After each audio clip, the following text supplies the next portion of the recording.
al texto de hoy. Es el capítulo 20, vamos a ver el capítulo 20 del libro de Génesis. Vamos a verlo en un solo sermón, porque no se puede separar. Es un momento, es una historia, entonces no se puede separar y no es tan largo, aunque parece largo, son 18 versículos, pero vamos a verlo hoy. Te vamos a leer solamente unos versículos al inicio, Génesis 20, versículo 1 en adelante. Dice así la palabra. De allí partió Abraham a la tierra del Negev y acampó entre Cades y Chur y habitó como forastero en Gerar. Y dijo Abraham de Sara su mujer, es mi hermana. Y Abimelech, rey de Gerar, envió y tomó a Sara. Pero Dios vino a Abimelech en sueños de noche y le dijo, he aquí muerto eres a causa de la mujer que has tomado, la cual es casada con marido. Mas Abimelech no se había llegado a ella y dijo, Señor, ¿matarás también al inocente? ¿No me dijo él, mi hermana es, y ella también dijo, es mi hermano? Con sencillez de mi corazón y con limpieza de mis manos he hecho esto. Le dijo Dios en sueños, yo también sé que con integridad de tu corazón has hecho esto, y yo también te detuve de pecar contra mí, y así no te permití que la tocases. Ahora pues, devuelve la mujer a su marido porque es profeta, y orará por ti y vivirás. Y si no la devolvieres, sabe que de cierto morirás tú y todos los tuyos. Padre, gracias por tu palabra, Señor, ella es verdad. Ella alumbra el entendimiento del oyente, Señor. Ella transforma vidas y corazones. Nos sujetamos a tu palabra, nos sujetamos a tu espíritu esta mañana para que tú nos hables.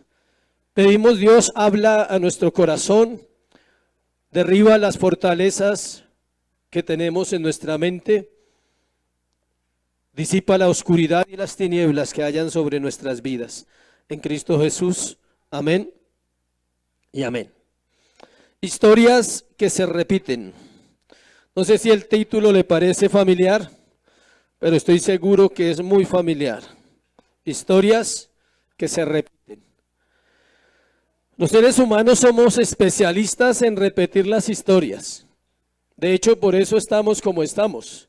Y por eso la sociedad y las generaciones y las naciones de la tierra están como están. Porque nos la pasamos, ¿qué? Repitiendo historias. ¿Por qué se repiten las historias? Porque no aprendemos de la historia. Porque la ponemos en poco, no la tenemos en cuenta. Entonces las naciones siguen repitiendo las historias de fracaso, de corrupción, de miseria, de maldad. Cada generación es lo mismo. Yo he conocido más de 10 presidentes porque tengo más de 40 años. Se los podría nombrar porque tengo buena memoria, todos. Desde el 76 me acuerdo. Todos los presidentes. Y nunca ha habido ninguno bueno, y le tengo la buena noticia, nunca va a haber uno bueno. Todos son humanos, falibles, normal. Pero la vida de nosotros no está basada en eso, la vida de nosotros está basada en Dios, en entender que el Señor tiene una guía, algo que Él dejó establecido, que es ¿qué? Su palabra. A través de la historia Dios nos enseña su carácter y el carácter del creyente. La historia de Abraham es espectacular, para mí ha sido un regalo de Dios en esta etapa de mi vida. He podido aprender tanto como nunca he aprendido el corazón de un creyente como es realmente. Me identifico mucho con él porque es un hombre falible, a pesar de que es un hombre de fe, es un hombre falible, un hombre que falla, que se equivoca. Y algo que aprendí esta semana es que el pacto que Dios hizo con Abraham es el mismo pacto que Dios hizo en Jesucristo y es el mismo pacto para nosotros, es el pacto de redención. Es el único pacto en el cual usted debe procurar conocer, obedecer y ser fiel. El contenido del capítulo 20 es sorprendente. Nos muestra la realidad de la vida en Dios. Se ha pensado erróneamente que cuando alguien llega a ser cristiano, todos sus pecados, errores, faltas y cosas malas desaparecen de una sola vez. Ese es el ideal de nosotros, ¿no? Mágico, todo a un clic. Ya, me perdonó, me salvó. Todo es así, todo lo queremos ¿qué? Rápido y ya. Y esta generación aún más. Ese es el sueño mágico de todos los creyentes, pero la realidad es diferente. La Biblia nos muestra una y otra vez la falencia de los hombres de Dios. Algunos fallaron una vez, otros 2 veces y otros fallaron muchas veces, como es el caso de Sansón. Sansón vivía fallando. O sea, algunos dirán, bueno, yo soy como Sansón, vivo fallando. No se trata de eso. El corazón de David, escuche, estuvo desentonado con más frecuencia que su arpa. Su arpa sonaba bien, pero su corazón sonó mal, muchas veces. Otros dicen que Pedro por poco termina como Judas, ahorcándose. Gracias a Dios se arrepintió y Dios tuvo misericordia de él. La pregunta es esta, iglesia: ¿cómo es posible que alguien que ha andado con Dios 25 años y que conoce el carácter divino vuelva a cometer el mismo pecado que años atrás, el cual le trajo consecuencias a la vida? ¿Sí sabía? ¿Sí? ¿Recordamos la historia cuando fue a Egipto y dijo mentiras? ¿Que su esposa era qué? ¿Su hermana? Hoy vamos a seguir hablando de la misma mentira. Otra vez vuelve a decir que su esposa es ¿qué? Su hermana. 25 años, porque eso fue al principio de su vida con Dios, y las consecuencias fueron fuertes, acuérdese. Le dieron un regalito llamado Agar. Luego vino todo un proceso donde él sigue luchando con su fe. Abraham es el hombre de fe que lucha con su fe. Esa es la lucha de nosotros. La respuesta del por qué falla es fácil. Es posible porque Dios no trabaja en personas terminadas, porque nuestra naturaleza pecaminosa nos recuerda que somos salvos por gracia y no por méritos. Cada vez que fallamos y erramos al blanco, esa es la definición de pecado, errar al blanco. Nos damos cuenta que debemos estar alertas y pendientes de nuestro andar diario con Cristo. Si usted no fallara, le aseguro que usted no buscaría a Dios. Seríamos tremendamente soberbios, absolutamente, porque no veríamos la necesidad de un Salvador, del perdón, de buscar la paz, la cual a veces perdemos. La salvación de un alma es el milagro de un momento. La fabricación de un santo es la tarea de toda una vida. Le repito, la salvación de un alma es el milagro de un momento y la fabricación de un santo es la tarea de toda una vida. El nacimiento de un bebé dura unos minutos o unas horas para algunas mujeres, pero es la vida que acaba de empezar en ese ser y su crecimiento y su madurez durará ¿cuánto? Toda la vida. Así es la santificación. Si tú eres salvo, estás en un proceso de ¿qué? De santificación. Si no eres salvo, que Dios tenga misericordia esta mañana y te haga ver que necesitas ¿qué? Salvación.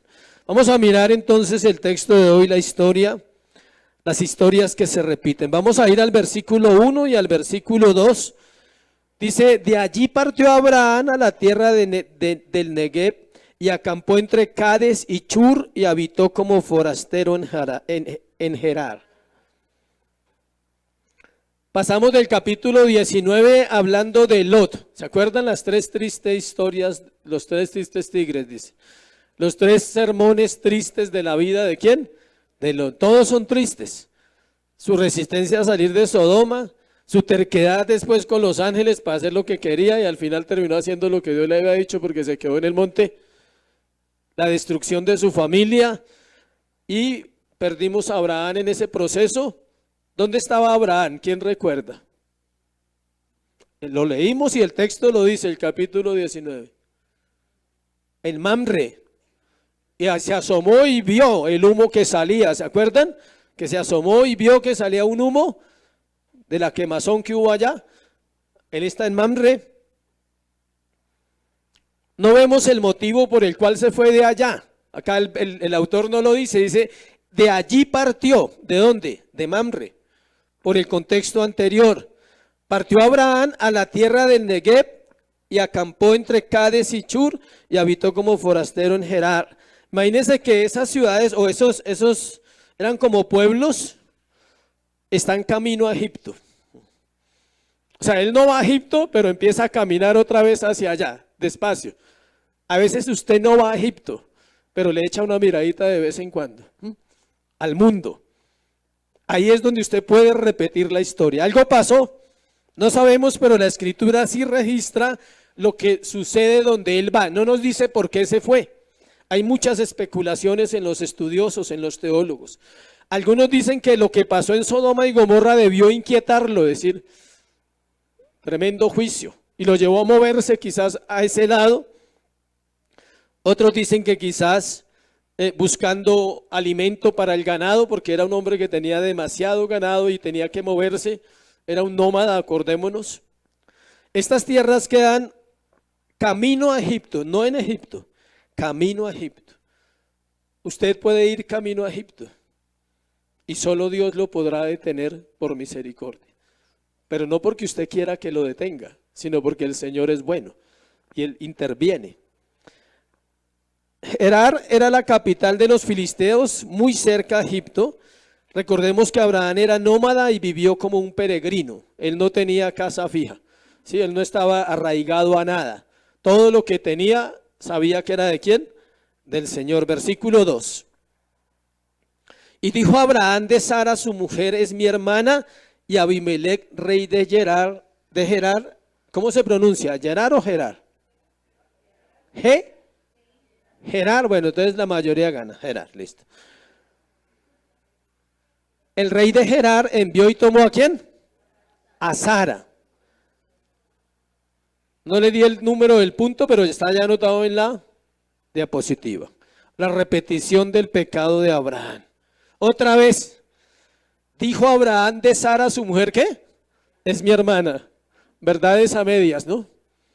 ¿Era hermana? Sí. Medio, hermana. Pero yo no creo que a la esposa le guste que la nieguen.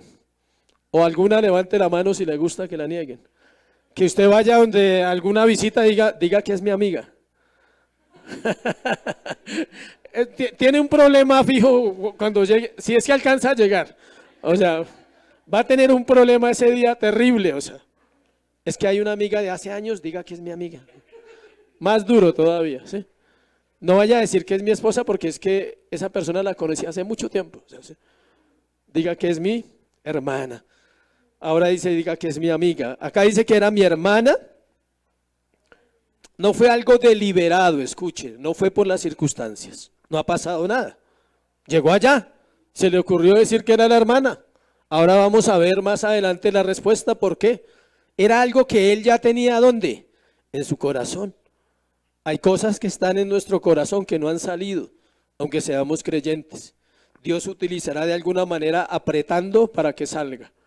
Cuando se aprieta algo, siempre sale algo, ¿no? La crema, sale la crema y así me la sé con todas. Cuando se aprieta algo, sale algo. Aparece aquí el rey Abimelech, cuyo significado es mi padre es rey, eso significa el nombre Abimelech. Y el texto nos dice que el rey envió por Sara y la tomó. Siempre vaya pegado al texto para que entienda el sermón. Una vez más debemos recordar la edad de Sara. Está por los 90. Han pasado 25 años desde que el faraón la tomó. Era mucho más joven, mucho más bella, mucho más bonita. Pero han pasado 25 años y sigue siendo bonita. Porque para que Abimelech la haya llamado no era cualquiera, ¿sí? Ahí dice y envió y tomó a Sara. El término tomarla era con un plan. Llevarla a su harén, tenerla un tiempito allá y luego tomarla como mujer.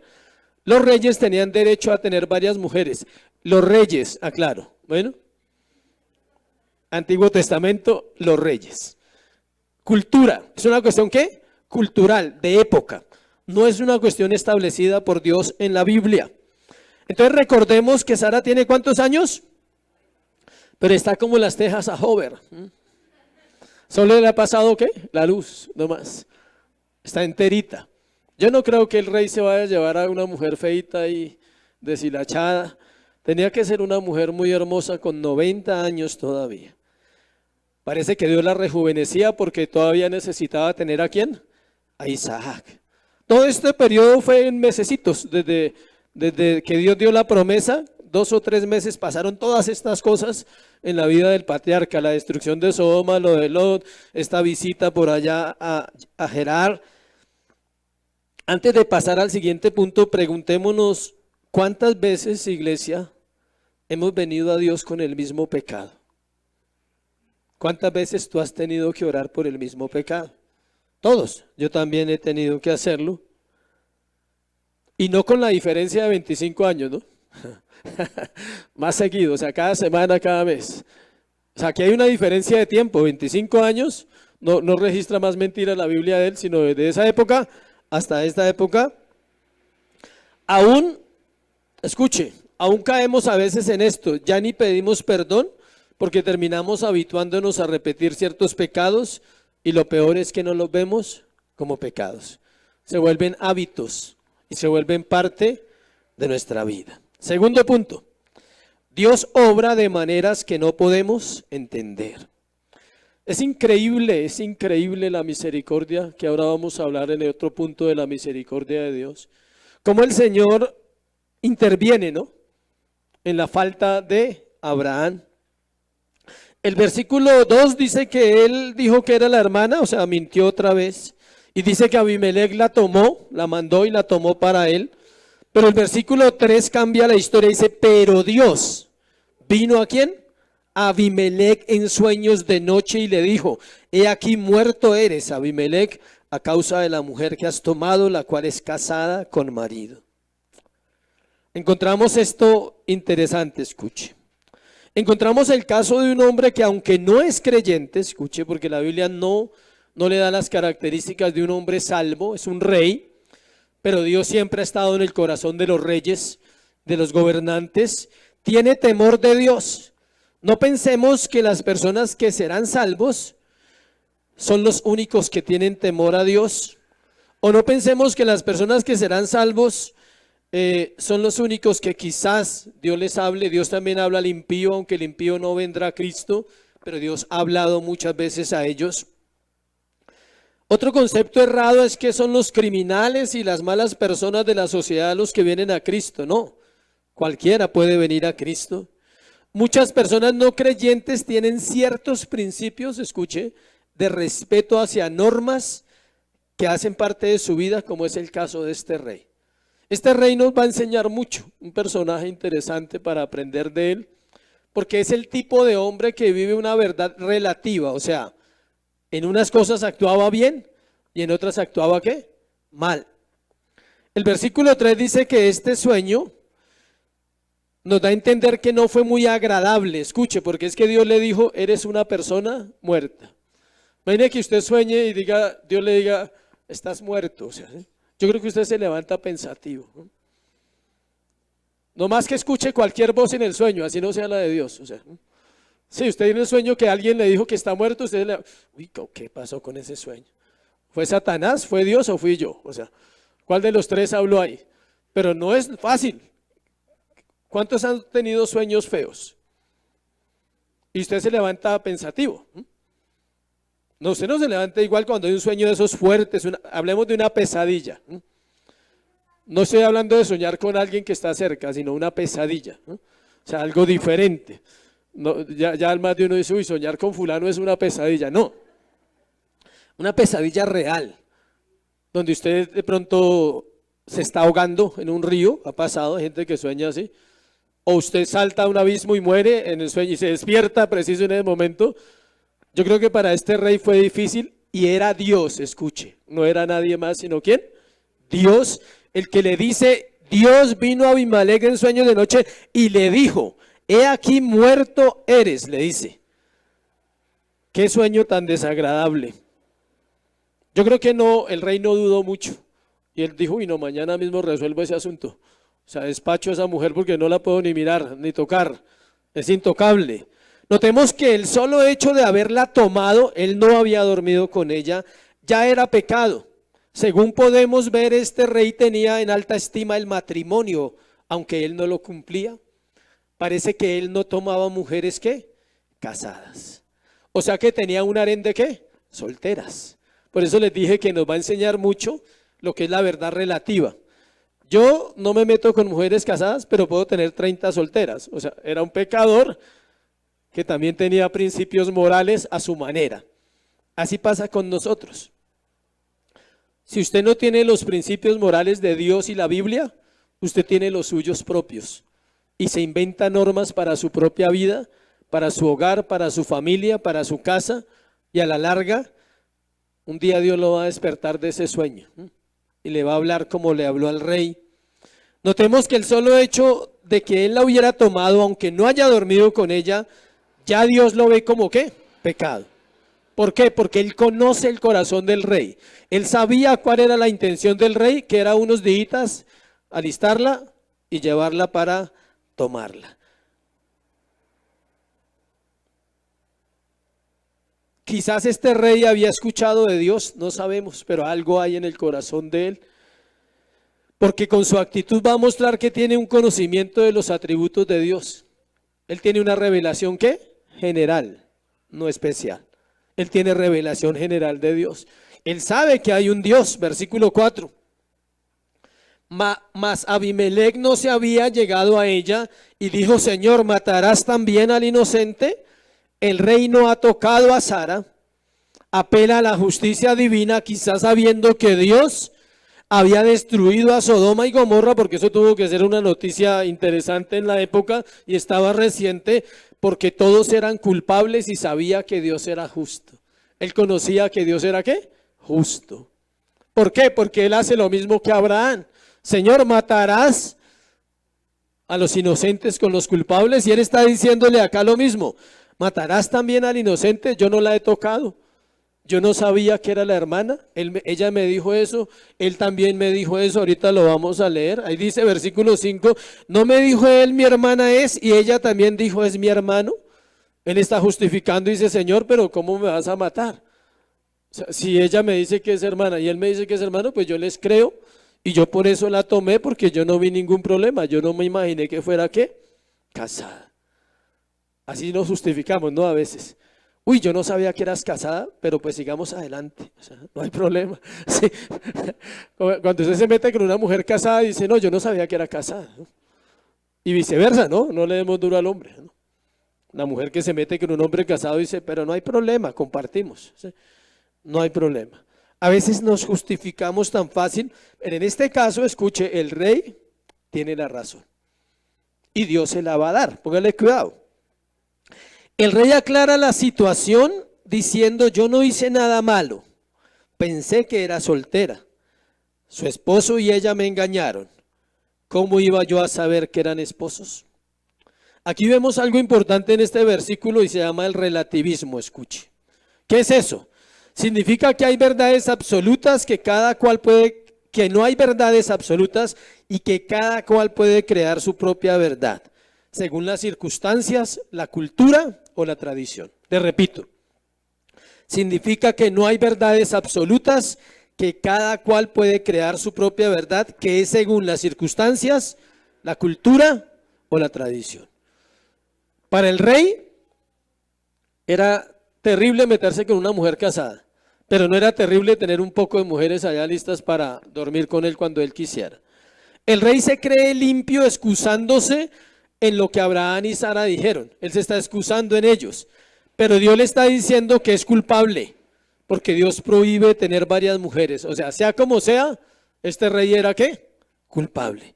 Él creía que tenía derecho a tener mujeres solteras y tener un harén para hacerlas sus esposas. Esa era la costumbre de la época y de la cultura.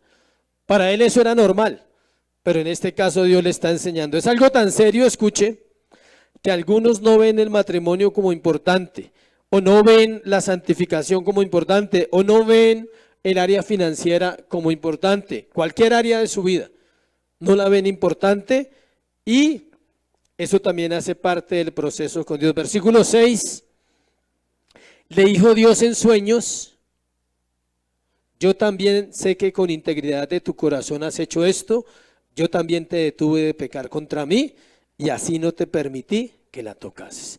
La última parte del versículo 5 dice, con limpieza de mis manos he hecho esto. En cuanto al asunto que está tratando con Dios, él está limpio. Tiene otros pecados que resolver que ya Dios es soberano. Pero ahí él está limpio, él dice, yo no sabía. Y el Señor se lo aclara, le dice, yo también sé que con integridad. Le dice, tranquilo, no hay problema, por ese lado no te voy a juzgar. Dios es bueno, Dios sabe todo, lo hace notorio a Abimelech. Este verso no quiere decir, escuche, que Dios absuelve al rey, porque en el siguiente versículo le dice lo que tiene que hacer, versículo 7.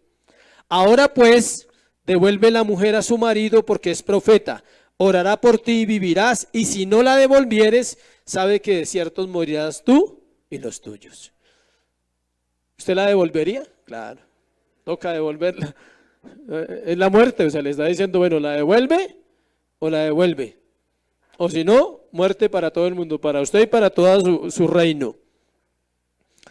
Siempre escuche, Dios protegerá a su pueblo, aún sabiendo que somos pecadores, porque su gracia no es por mérito, es por soberanía. Dios guardó al rey de tocar a Sara, no por Abimelech, no por Abraham, no por Sara. ¿Por qué? Por su pacto. Porque había un pacto, había una promesa y todavía no se había cumplido la promesa del nacimiento de la simiente, que era ¿quién? Isaac. ¿De dónde vendría quién? Jesucristo. Su plan tiene que seguir al pie de la letra. Es la primera vez en la Biblia, en el versículo 7, que aparece el término profeta. Hasta ahí usted no encuentra ese término antes en Génesis, y está aplicado a Abraham. Lo curioso es esto, que está aplicado en medio de su pecado. Dios llama profeta a un hombre que está mintiendo. Y esto lo pone a uno en controversia teológica. Uno dice, pero ¿cómo así? Pero es sencillo, iglesia. Todos los hombres profetas eran sujetos ¿a qué? A deseos y pasiones. Todos eran sujetos a deseos y pasiones. Así lo dice el Nuevo Testamento en Santiago 5:17. Dice que todos los hombres, Elías era un profeta ¿qué? Sujeto a deseos y pasiones.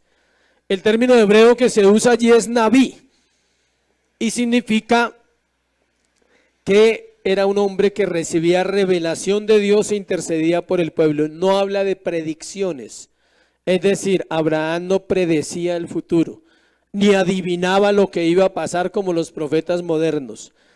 Los profetas modernos son adivinadores del futuro. Eso se llama ocultismo, por eso no está el oficio de profeta hoy en la iglesia de Cristo. Ah, pero es que yo he ido donde hay profetas. Esa es otra iglesia. La iglesia de Cristo no tiene ¿qué? Profetas. Porque el último profeta, ¿quién fue? ¿Quién fue el último profeta? ¿Cuál Juan? Juan, pero no el Bautista. Juan el apóstol. En Apocalipsis, Dios le da el rol de profeta, el llamado de profeta. El último de la ley fue ¿quién? Juan el Bautista.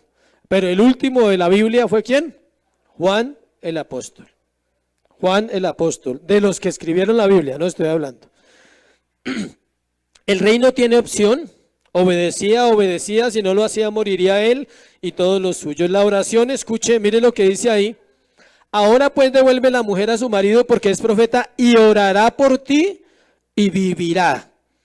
La oración de los siervos de Dios en las Escrituras es valiosa. Dios le dio el don de interceder por otros. La intercesión es un don de Dios. Es Dios quien pone carga en el corazón de sus hijos para que oren a favor de otros. Por eso le dice, orará por ti y ¿qué? Vivirás. Mire cómo es de bueno Dios con Abraham. No lo avergüenza. Dice, devuélvale la mujer a ese mentiroso. O sea, claro, había podido decir así. Devuélvale la mujer a ese mentirosito que yo arreglo cuentas con él más adelante. O sea, no. Dice, devuélvale la mujer al profeta, al siervo de Dios. Resaltemos algo aquí, escuche. Algunos se excusan en decir, yo no necesito que nadie ore por mí, y otros quieren que todo el tiempo se ore por ellos. Son los dos extremos. O sea, unos dicen, yo no necesito que oren por mí, yo puedo solo. Y otros es al contrario, todo el tiempo quiere que se ore por ellos. Entonces tiene que haber un equilibrio en esa área. Es necesario el equilibrio. Dios ha delegado hombres de autoridad en la iglesia y escucha la oración de aquellos que ha elegido para la tarea de interceder. Dios no, les dije el jueves, Dios no escucha la oración del impío, aunque nos duela. Y aunque usted tenga un concepto errado en eso, Dios no escucha la oración del impío porque la Biblia lo dice. ¿Qué es qué? Abominación a Dios. Dios escucha la oración de sus hijos, de sus siervos. Él dice, orarán mis hijos y obraré. Versículo 8. Entonces Abimelech se levantó de mañana y llamó a todos sus siervos y dijo todas estas palabras en los oídos de ellos y temieron los hombres en gran manera. Vemos un hombre impío que escuchó la orden y obedeció. Eso es una cachetada para Abraham y para usted y para mí, porque está obedeciendo más que el siervo. Este pueblo nos muestra que en este pueblo, este verso nos muestra que en este pueblo los hombres eran temerosos de Dios. Nos damos cuenta que los temores, la mayoría de veces son eso, solo temores. Abraham pensó que eran malos como los de los demás pueblos y siempre nuestros pensamientos nos engañan. Abraham dijo que él había dicho así porque eran hombres ¿qué? Malos. ¿Sí? ¿Cómo juzga uno de fácil a los demás? No, yo no le comparto porque ese es demasiado borracho. No, yo no le comparto el evangelio, ese no va a cambiar. No, yo no le hablo a esa persona porque con esa mala cara que hace siempre, o sea, de pronto me pega. O no, yo ya le he dicho muchas veces, vuelva y dígale.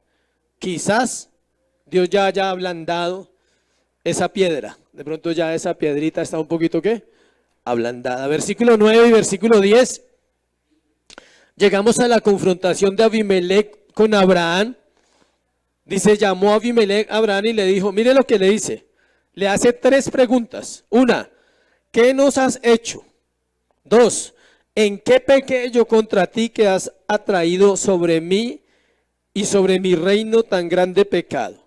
Lo que no debiste hacer has hecho conmigo. Y tercera pregunta, ¿qué pensabas en el versículo 10 para que hicieses esto? Abraham no tiene respuesta a las 2 primeras preguntas, pero a la tercera sí da una respuesta, la cual es muy triste, o sea, es la respuesta más triste que un cristiano pueda dar. La primera dice ¿qué nos has hecho? ¿Qué podría decir Abraham? Nada, no podía decirle no. Y le dice al rey, ¿en qué yo pequé contra ti? O sea, ¿qué te hice, Abraham? ¿Qué le hizo el rey a Abraham? Nada. Abraham llegó ahí a inventarse su historia, su cuento. Eso nos gusta inventar, para eso somos espectaculares.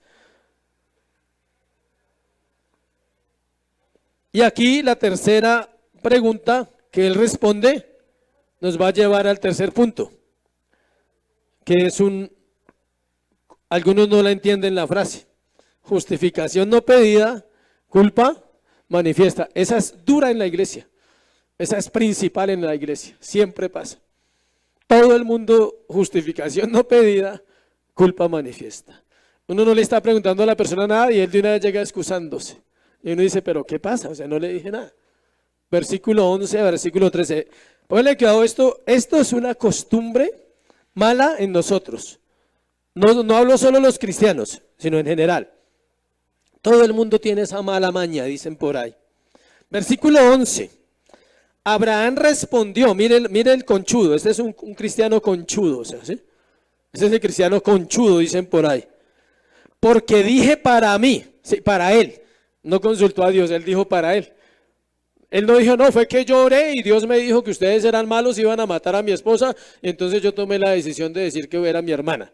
Él no dijo así.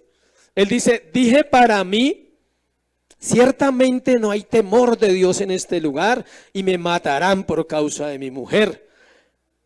La primera embarrada fue esa. Le está diciendo al rey que su pueblo es ¿qué? Malo, impío. Dice, no rey, lo que pasa es que ustedes son tremendos locos, malos, como Sodoma y Gomorra, asesinos, inmorales.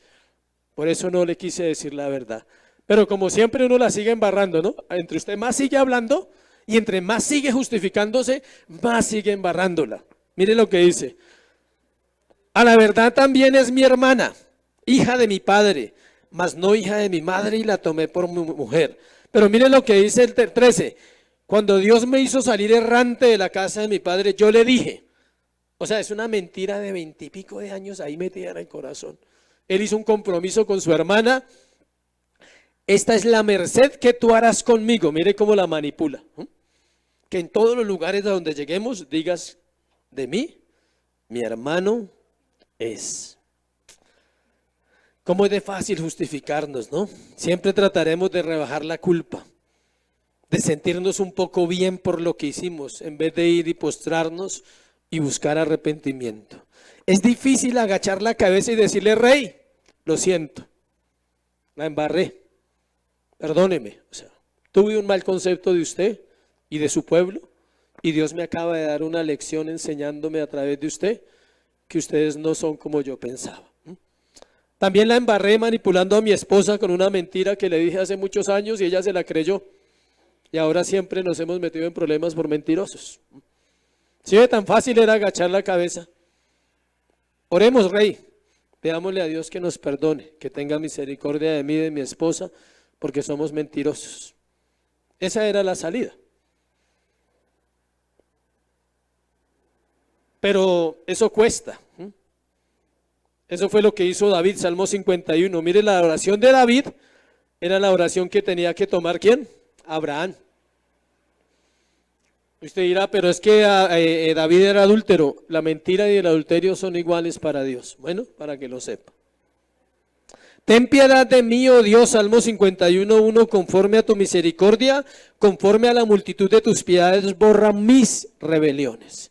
El rebelde Abraham, porque ya conoce a Dios, es un rebelde, mentiroso. Lávame más y más de mi maldad, límpiame de mi pecado, porque yo reconozco mis rebeliones. ¿Qué tenía que reconocer Abraham? Sus mentiras. Y mi pecado está siempre delante de mí. ¿Sí ve que lo que llegaba a cualquier lugar era la mentira? Llegó a Egipto con la mentira, llegó a Gerar con la mentira. Contra ti solo he pecado y he hecho lo malo delante de tus ojos. O sea, qué discurso tan terrible el de Abraham. Mire el discurso, se lo voy a parafrasear. Primero los acusa de no temer a Dios.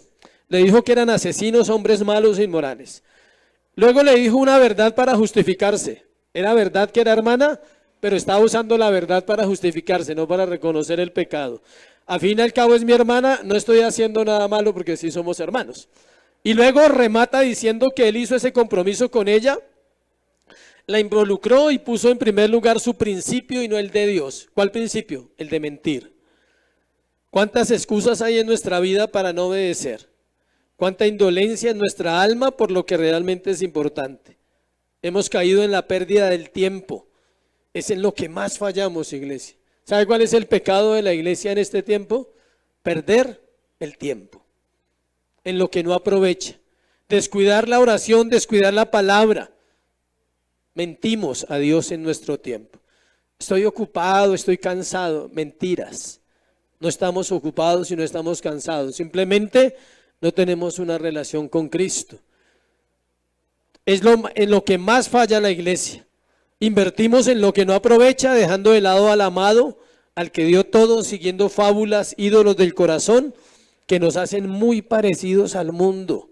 Abraham se comportó casi, o podríamos decir como un mundano. Abraham se comportó como otro igualito de la época. En el versículo 13 nombra un acuerdo que tenía con la esposa, lo cual lo hacía más por protección y así parezca bueno, no era correcto mentir. Él tenía un temor muy fuerte. ¿Y sabe qué es lo contrario a la fe? No es la incredulidad, es el temor. ¿Miedo de qué? ¿Dios no está en su trono hoy? ¿Por qué tienes miedo a lo que pase ahora en la tarde o mañana o la otra semana? Porque hay temor. ¿Y el perfecto amor qué? Echa fuera el temor porque el Espíritu Santo ha sido derramado en nuestros corazones. Mire otra cosa que pasó ahí en el versículo 13. Y cuando Dios me hizo salir errante de la casa de mi padre, dice. Involucra a Dios, ¿no? Dice, Dios me hizo salir errante de allá. Pero nombra la palabra Dios en plural. Dioses, Elohim, es en hebreo ahí, para hablar al mismo lenguaje de ¿quién? Del rey, porque el rey era politeísta, él creía en dioses. Entonces, todo lo hace con el fin de ¿qué? De quedar bien. Siempre nos justificamos para quedar ¿qué? Bien. ¿Con quién? Con el hombre, no con Dios. Ya quedamos mal con Dios, pero no importa, quedemos bien con el hombre. Ya estamos graves con Dios, pero no sigamos embarrándolo, al menos quedemos bien con el hombre. Ese es el engaño. Cuarto, misericordia, Dios nos da lo que no merecemos. Versículo 14 al 18. Entonces Abimelec tomó ovejas y vacas y siervos y siervas y se los dio a Abraham y le devolvió ¿qué? A Sara su mujer. Ese Abraham era de buenas, ¿no? Siempre. Alguien decía, parece que Dios le premiaba cada embarrada, ¿no? En Egipto le dieron vacas, criados, y este rey también le da un poco de posesiones. Estos 5 versículos dejan ver el carácter de Dios sobre su siervo, sobre su hombre escogido. Recordemos que Dios es un ser, tiene intelecto, emociones y voluntad. Y la Biblia es el corazón de Dios revelado en forma de escritura. Y Dios se revela ahí, a Abraham en su misericordia. Usa a un rey humano impío para bendecir al siervo que ha fallado. Pero le quiero hacer una aclaración. Usted no es Abraham y usted no está en esa época. Para que usted piense que Dios va a hacer lo mismo con usted cada vez que la embarra. Que Dios lo va a bendecir y lo va a pasar todas por alto. No. Dios tiene un límite siempre. Y siempre obrará conforme a su soberanía y a su voluntad. Versículo 14. El rey lo bendijo, le devolvió la esposa. Qué raro, ¿no? Esto no era la respuesta que se esperaba. Así es Dios, todo el tiempo nos sorprende con su manera de actuar hacia su pueblo. Recordemos que Dios escogió a Abraham con un propósito específico y aunque su carácter estaba en proceso, aún así Dios continuó bendiciéndole, lo cual no es una excusa para pecar o hacer lo que nosotros queremos. ¿Qué debió haber hecho el rey? Haberlo echado. Nos vemos, salga con su esposa porque usted casi me hace que muera toda mi descendencia. Muera mi familia, me matan a mí porque usted es mentiroso, no decirme que era su esposa. Si Dios no interviene, entonces yo duermo con su esposa y viene la maldición sobre mi pueblo. Esa era la actitud del rey, que él diría, sáquenlo de aquí, fuera. ¿Sí? Pero como está Dios, siempre Dios obrará ¿con qué? Misericordia. Mire lo que dice el rey, note los términos, versículo 15. Y dijo Abimelec, he aquí mi tierra, dice, es mi tierra, dice, está delante de ti, habita donde bien te parezca. O sea, le da más, le da toda esa bendición y le dice, Abraham, no se vaya, puede vivir donde quiera. El rey representa esa misericordia que Dios tiene a veces con nosotros, por eso anoté entre paréntesis en la diapositiva, Dios nos da lo que no nos merecemos. Abraham no merecía nada de esos favores, pero Dios se los está dando, ¿por qué? Por misericordia. Versículo 16, y a Sara dijo, aquí empieza ya a salir el corazón del rey, su sarcasmo y su deseo de, en todo caso, le voy a cantar la tabla a este par, ¿sí? Y Sara dijo, he aquí he dado 1000 monedas de plata, ¿a quién? A tu hermano, no le dice a su marido. Ahí sale el sarcasmo del rey, dice, en todo caso se la voy a cantar, ¿sí? A tu hermano, o sea, debió haberle dicho, le he dado 1000 monedas de plata a su marido. Pero siempre Dios muestra el corazón humano que no puede ser perfecto. El rey iba bien hasta ahí, ¿no? Lo bendijo, le dijo, quédese por acá cerca, tranquilo. Y va y le dice a Sara, yo le di 1000 monedas de plata a tu hermano. ¿Por qué le dio esas 1000 monedas? Era una forma de resarcir el daño que él había podido causar y era una forma de reivindicarse más con Sara que con Abraham. Porque Sara al fin y al cabo hacía lo que el esposo le decía. Era de esas mujeres juiciosas y obedientes. Dice, le di las 1000 monedas de plata a tu hermano, mira que él te es como un velo para los ojos de todos. O sea, él la cubría. Ella siempre estaría cubierta por él porque eso es un principio espiritual. Dice, Y para con todos, dice, así fue vindicada. ¿Sí ve que fue por Sara? No fue por Abraham. Era una manera de confrontar a Abraham y de lucirse. 1, mostró su riqueza. 2, mostró su nobleza. 3, mostró su generosidad. Y prácticamente le dijo, yo no soy un mentiroso como su hermano. ¿Sí ve todo lo que hay detrás de esa acción que él hace? Él está quedando bien, en todo caso ante Sara. Y él está diciendo, yo no soy como su esposo. Tal vez eligió mal, escogió un mentiroso. Yo soy generoso, soy noble, soy perdonador. ¿Sí? Le estoy dando la oportunidad de que vivan acá. Ese es el ego del hombre. El hombre siempre quiere salir airado en toda situación, más cuando hay una dama de por medio. ¿Sí? Hablando del mundo, ¿no? Estoy hablando. ¿Listo? Muchas personas alrededor de nosotros ven nuestra falta de integridad y se ufanan de lo que son, porque se comparan con los hijos de Dios, escuche, y pueden ser mejores en muchos aspectos. El rey ahí se comparó con Abraham. Tu hermano salió mentirosín. De entonces, igual se pueden quedar. Versículo 17. Entonces Abraham oró a Dios y Dios sanó a Abimelech y a su mujer y a sus siervas y tuvieron ¿qué? Hijos. Aquí no hay un despliegue mayor de la misericordia. La esterilidad era una señal de maldición. Dios le muestra al rey, dándole una lección al rey y dando una lección al profeta Abraham de amor y de misericordia. A un rey terrenal le muestra que aunque él sea un rey terrenal y aunque su siervo haya fallado, su siervo es superior al rey terrenal. Porque Dios no es por obras. Él dice, no, falló, entonces le quito el don o le quito la gracia. ¿Es por qué? Por gracia. Dios está mostrando que su llamado es irrevocable para Abraham, pasando por alto su falta. Por eso estamos hablando de misericordia. Le da una lección a ambos y cubre a su hijo. Dios no te avergüenza, iglesia, cuando te hace ver el pecado. Nunca lo tomes así. Si tú tomas la confrontación de Dios y su palabra mal, te endureces. Si tú tomas la confrontación dominical, porque todos los domingos será necesario, bien, tú te vuelves un buen hombre o una buena mujer de Dios. Porque aprendes a conocer el carácter divino y no juzgas a Dios y no juzgas al mensajero. Dios no juzgó a Abraham. ¿Tenía motivos? Claro, un mentiroso. Pero Dios estaba en juego su nombre, su gloria ante un rey terrenal y dijo, aquí Abraham no puede quedar como menos, porque Abraham es mi hijo. Y el rey era un impío. ¿Se acuerdan que tenía muchas mujeres también? Entonces, ¿de qué se ufanaba? De su nobleza, de su generosidad. Versículo 18. Porque Jehová había cerrado completamente toda matriz de la casa de Abimelech a causa de Sara, mujer de Abraham. Dios mismo había hecho toda la obra, todo el libreto.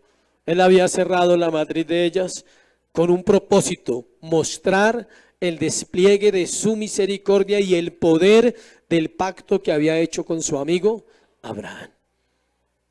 ¿Cuántos saben que Dios es bueno? Siempre. En el momento, mire, vamos a las aplicaciones, pero antes de ir ahí, en el momento más duro de la vida de un creyente, es donde más puede conocer a Dios. No es en el momento en que todo está funcionando. Ahí tú te olvidas del Señor, siempre. Ahí nos volvemos livianitos. Todos los recursos están súper, las finanzas andando, bendición, provisión, usted se olvida del Señor. Se olvida, por ejemplo, de dar. No, que la familia está bien. Últimamente todos consagrados, santos, aleluya. Y usted se olvida de revisar cómo está el corazón, de lo importante. No, la iglesia no, sirviendo, eso, hemos ido madurando, hemos ido creciendo, ¿sí? Y por debajo la cizaña está enredando a muchos. La vida de Abraham es una secuencia de acordes procurando una melodía, hablando como musicalmente. Es una secuencia de acordes que procuran una melodía, unas veces suenan bien y otras veces suenan mal. Cuando aquí sonamos mal, ustedes se dan cuenta, pero no nos dicen nada, gracias a Dios, ¿no? Sí, es así. Porque hay veces que uno se sale y suena mal, pero es la vida del creyente. Unas veces suena linda, preciosa, otras veces suena terrible, o sea, su manera de hablar cambia, su manera de comportarse es terrible a veces, siendo creyente. Otras veces es dulce como la miel y otras veces está llevado por las circunstancias, no, es que no puedo, viene la queja, vienen las situaciones.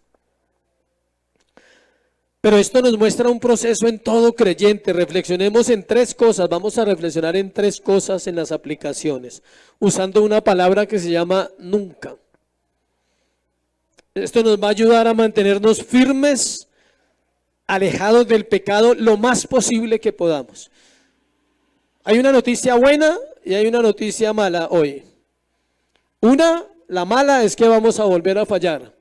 La buena es que Dios siempre va a tener ¿qué? Misericordia. Pero estas tres aplicaciones nos van a ayudar a estar apartados, a procurar, a luchar. La primera es nunca abuse de sus propias debilidades. Pero hay un problema, si usted no conoce sus debilidades, pues grave, vive abusando de ellas. O sea, en lo profundo del corazón, escuché, Abraham tenía un problema con la mentira. O sea que era una debilidad del patriarca. Así como Moisés tenía una debilidad en el carácter. Mató a un hombre de un puño. Solo por eso tenía un problema de carácter. Cuando tenía 40 años mató a un hombre de un puño. Se dio cuenta que tenía un problema y lo mandaron al desierto 40 años para cambiar. Y a los últimos 40 le pegó a la roca, volvió a salir, le pegó casi un puño a la roca otra vez. O sea, le pegó a Dios. Era una debilidad en el siervo. En Abraham había una debilidad. ¿Cuál? La mentira. Sansón tenía una debilidad terrible. La impureza sexual. A él le gustaban las mujeres. Era un inmoral, era un mujeriego. Lo primero que dice es que le gustó una y que no era del pueblo de él y no importa, la voy a coger y ya. Listo. No, es que a mi papá no le cae bien, pero a mí me gusta. Punto. Ese era de Sansón, su inmoralidad era fuerte. Cada uno tenía una debilidad. ¿Cuál es la tuya?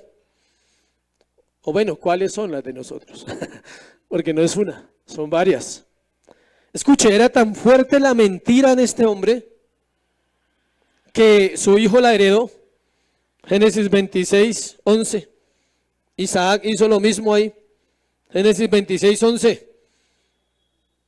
Entonces Abimelech mandó a todo el pueblo diciendo, el que tocare a este hombre o a su mujer de cierto morirá.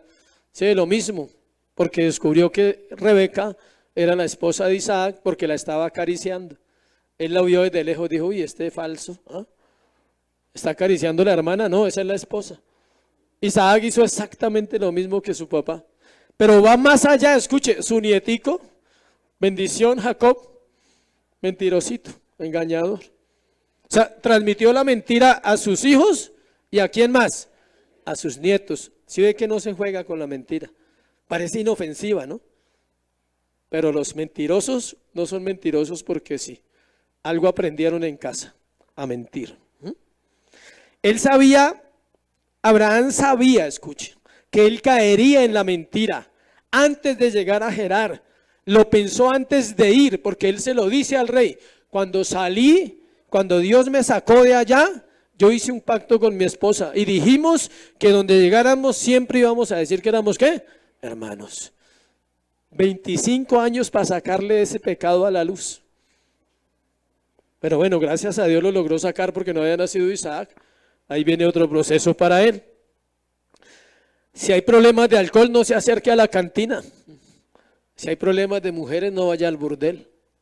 Si tiene problemas de drogas, no busque las ollas. Si tiene problemas de chismes, cierre los oídos. No cierre la boca, cierre los oídos. Sí, el chismoso no necesita cerrar la boca, ¿necesita qué? Cerrar los oídos. Porque le quedó que al chismoso lo persigue el chisme. le llega de todo lado. En el bus se entera, en la casa se entera, en todo lado se entera de lo que no debe. Tiene dulce ese oído. Es su debilidad ser chismoso. Y el chismoso es un problema para los demás. La Biblia le da muy fuerte al chismoso. Segundo, nunca se apoye. Otro punto ahí antes. Si tiene debilidades, escuche, y las identifica, procure hablar sobre esa debilidad y rinda cuentas a alguien. Por ejemplo, el esposo le puede rendir cuentas a la esposa. Si está luchando mucho en la inmoralidad, le aseguro que le va a hacer bien decirle, amor, últimamente estoy luchando mucho con la inmoralidad. Que su esposa lo ame y no lo reprenda, ¿no? Sino que le ayude. ¿Sí? Pero a un hombre le cuesta. ¿Qué le cuesta a un hombre? Escuche, ser hombre. Eso es ser hombre, es tener carácter, decir, solo mi esposa me puede ayudar. Tengo que ser sincero con ella. Tengo una lucha con esa mujer X. He sentido gusto. Se necesita un carácter formado para llegar a ese nivel de madurez. Segundo, nunca se apoye en sus propias muletas. ¿Sí sabía que todos hemos creado nuestras propias muletas? Un ejemplo de muletas es David. Dios le quitó a David todas las muletas, le fue quitando. Primero le quitó al profeta Samuel. Le quitó hijos, le quitó familia, le quitó cosas, muletas. No estoy diciendo que le vayan a quitar su familia, no se preocupe. Nosotros creamos muletas para protegernos. Y la esposa lo secundó. O sea que en este caso la muleta era de los dos. No la podemos dejar por fuera, ¿sí? No solo duro con Abraham. Creamos nuestras muletas, escuche. Le voy a nombrar unas muletas, de pronto le caiga alguno. Ojalá, ¿no? Las tarjetas de crédito son una muleta en lo financiero. Soy abogado, un avance. Tengo la tarjeta y está la tentación, promoción. Está la olla ahí barata. ¿Sí? Cualquier cosa usted tiene la muleta ahí, usted las crea en el área financiera. Las deudas. Para resolver deudas, se endeuda. Eso es terrible. O sea, mire, el peor error, y se lo digo con conocimiento de causa porque yo lo hice alguna vez, es pagar una deuda sacando otra deuda. Eso es una muerte financiera. Es una quiebra total de ahí para adelante. Usted va a quedar pagando muchos años. Los intereses. Y se lo digo porque yo tuve que aprender perdiendo, siendo un desordenado total en esa área. Lo único que tapaba era huecos, o sea, con la plata, o sea, todo lo que me llegaba eso era, se desaparecía. Yo decía, pero Señor, y él me decía, pero hijo, o sea, te estoy bendiciendo, tú eres un desordenado financieramente. Cuando seas ordenado aprenderás. Un familiar puede ser una muletica. No, es que él siempre me escucha y me da un buen consejo, sí, pero nunca te confronta. Nunca te dice que estás mal. Solo te soba el hombro y, pobrecita, pobrecito, está pasando un mal momento. Ese no es un buen consejo. Eso se llama una muleta. Siempre se apoya en esa persona en vez de ir y buscar ¿a quién? A Dios, su palabra. Esas son muletas que hemos creado. Interpreto mal la misericordia y me engaño que siempre Dios me sacará del problema, otra muleta. Dios ya lo ha sacado de varias y usted cree que siempre lo va a sacar. Ojo, porque un día le pasa lo de Sansón. Salió corriendo y el Espíritu de Dios se había ido de él. Y lo atraparon y le sacaron los ojos. Y murió ciego, sin visión. ¿Cuál era la muleta de Sansón? Su fuerza. Él tenía una muleta, decía, no, cada vez que me vayan a coger lo levanto, punto. Eso, cada vez que vengan por mí los aterrizo a todos. Cuando llegaron no tenía su fuerza. ¿Dios le quitó qué? La muleta. Dios le está quitando a Abraham sus muletas. Le dice, vamos a ver, voy a quitarle la mentira porque usted no puede ser el padre de la fe así. Cuidado, no conoces la mente de Dios y no sabes cómo será la próxima respuesta si insistes en repetir historias. Tercero y último, nunca se apoye en su propio entendimiento. Dios ha dado primero su palabra, segundo su iglesia para recibir ayuda. No la ayuda que usted quiere, sino la ayuda que usted ¿qué? Necesita. Los proverbios nos ayudan a recibir sabiduría. Todo el tiempo aconsejan que busquemos ayuda. Dice, no te apoyes en tu propia prudencia, reconócelo en todos tus caminos y te irá ¿qué? Bien. No seas sabio en tu propia opinión. Endereza tus veredas, endereza tus pasos. No te acerques a la ramera, no te acerques a la prostituta. Para los jóvenes, para los hombres. Todo el tiempo Proverbios corrige al hijo. El hijo consentido es vergüenza de su madre. El hijo necio siempre será una vergüenza. Y se aplica para mí también. Los hijos necios avergüenzan. Usted decide si sigue el consejo del Señor. Sea humilde y reconozca que hay personas mejores que yo, como le dije al principio. El viernes tuve una clase con un pastor, con un profesor muy bueno. Era impresionante cómo encontraba verdades en la Escritura. Y uno tiene que reconocer, decir, hay personas que Dios les ha dado. Y hay personas que se han preparado. Chévere poder recibir ayuda de esas personas. La historia, termino con esta historia, escuche. Es una ilustración de cómo cazan a los lobos en la Antártida, algunos la han escuchado. Como es tan difícil cazar un lobo en la nieve por el frío y porque un hombre no soporta el frío como él lo soporta, entonces ¿qué hace el cazador? Él pone un cuchillo en la nieve con la punta hacia afuera y le envuelve un trapo untado de sangre. El lobo tiene un problema con la sangre y es que le encanta, es su debilidad.